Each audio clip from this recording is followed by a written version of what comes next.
Hi friends, welcome to our channel. இன்றைக்கி biscuit recipe தான் பார்க்க போகிறோம். நான் எக்ஸ்பெக்ட் பண்ணவே இல்லை எந்த அளவுக்கு வரும்னு. அண்ட் க்ரன்ச்சியாக அண்ட் டேஸ்ட்டும் சூப்பராக இருந்துச்சு. அண்ட் வாங்க எப்படி செய்யலாம் பார்க்கலாம். நான் கிளாஸ் அளவு தான் எடுத்துருக்கேன். 1/4 கப் நெய், அரை டம்ளர் நாட்டு சர்க்கரை, ரெண்டுத்தையும் ஒரு விக்ஸை வச்சு நல்லா ஒன்று சேர கிளறி எடுத்துக்கலாம்.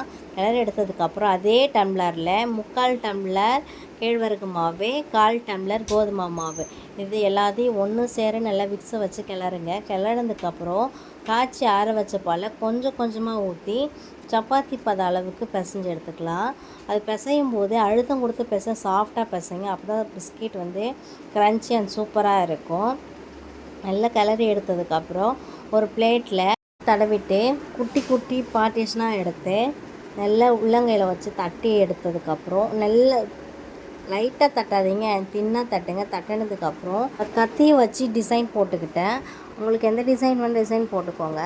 அதுக்கப்புறம் குக்கரை நல்லா ஃப்ரீ ஹீட் பண்ணுங்கள். ஒரு 10 மினிட்ஸ் ஹீட் பண்ணதுக்கப்புறம் அதுக்கு ஒரு கேஸ் கட்டுற மாதிரி ஏதாவது ஒன்று போட்டுக்குங்க. ஸ்டாண்ட் போட்டுக்கிட்டு அண்ட் பிளேட்டில் வச்சு ஒரு 30 மினிட்ஸ் பேக் பண்ணிவிடுங்க.